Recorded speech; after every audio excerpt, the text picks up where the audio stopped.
नमस्कार मो YouTube channel रीनागिरी आपन को स्वागत करुच्ची। आज बनैबा चिंगुड़ी सारू झोल। प्रथमे अध किलो चिंगुड़ी को भल भाव बन तादेह लुण हलदी पकई गोले रखिदेबा समय।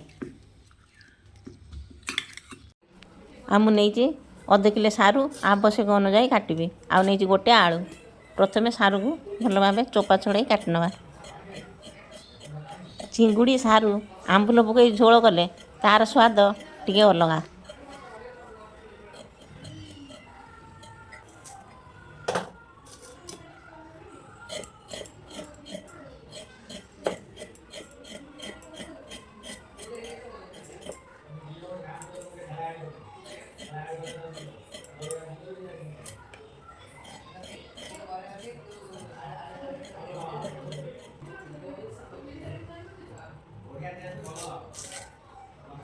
मुझे अल्प सारू काटी आ गोटे आलू ताको नहीं भल भाव धोई ताको प्रेसर सीझे प्रेसर सीझेदेले संगे संगे ता सीझीज आ गैस बचो ता भल भाव धोई प्रेसर अध ताटे पानी दे सारू आलू को से देदेबा।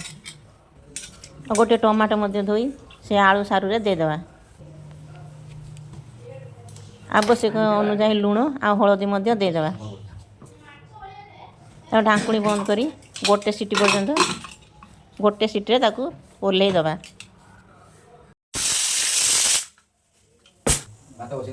एबे गैस रे बसैबा कड़े से देदेबा किसी तेल 3-4 चामच तेल देदेबा। चिंगुड़ी तक सबू भाजी नेबा।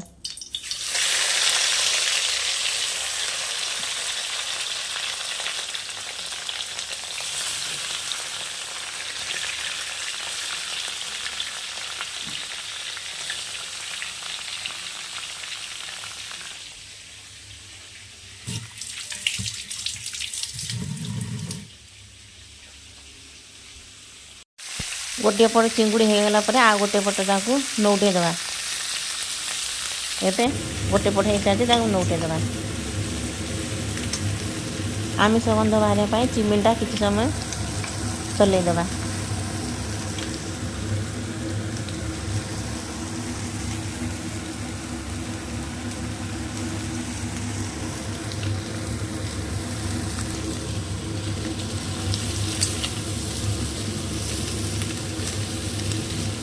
एबे चिंगुड़ी पूरा है आसलानी ताको एबे बाहर करनवा।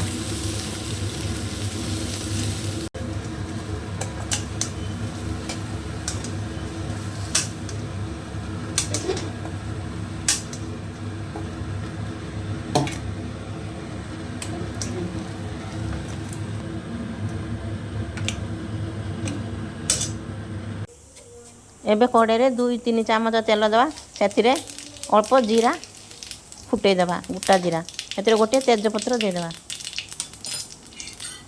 तापर कटा जाइथिबा गोटे पियाज से देदेबा।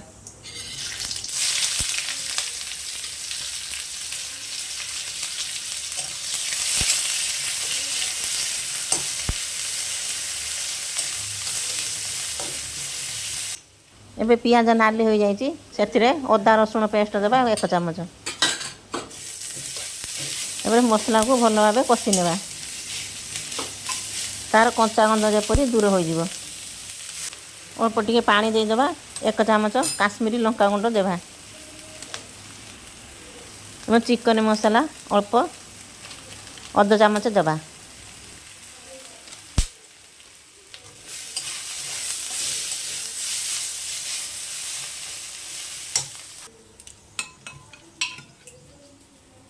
सारू प्रेसर रे भल भाव सीझी जाइए। मसला रे टमाटोटा देदेबा।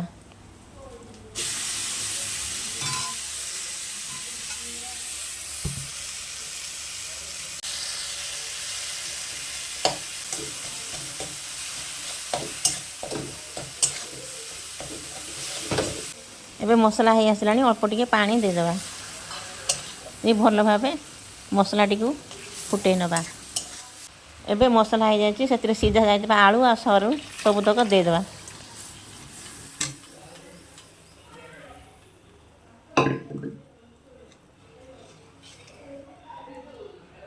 ସେଥିରେ ଦେଇଦେବା ଖଣ୍ଡେ ଆମ୍ବୁଲ। ସେ ଆମ୍ବୁଲ ଖଟା ଚିଙ୍ଗୁଡ଼ି ତରକାରୀଟା ବଢ଼ିଆ ସ୍ୱାଦ ଲାଗିବ। ଏବେ ଦେଇଦେବା ସେଥିରେ ଆବଶ୍ୟକ ଅନୁଯାୟୀ ଚିଙ୍ଗୁଡ଼ି।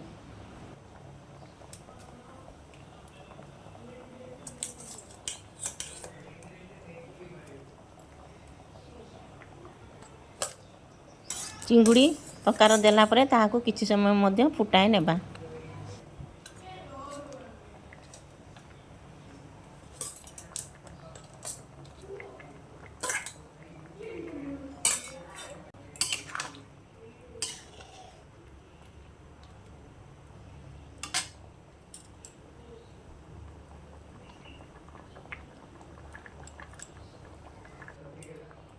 ଏବଂ ସେଥିରେ ଦେଇଦେବା ଭଜା ଜିରା ଗୁଣ୍ଡ 1 ଚାମଚ।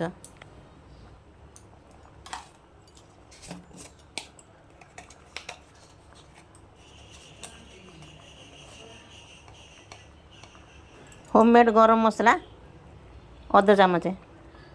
ଏବେ ପ୍ରସ୍ତୁତ ହୋଇଗଲା ଚିଙ୍ଗୁଡ଼ି ସାରୁ ତରକାରୀ। ମୋ ଭିଡ଼ିଓଟି କେମିତି ଲାଗିଲା ଲାଇକ୍ ଆଉ ସବସ୍କ୍ରାଇବ୍ ନିଶ୍ଚୟ କରନ୍ତୁ।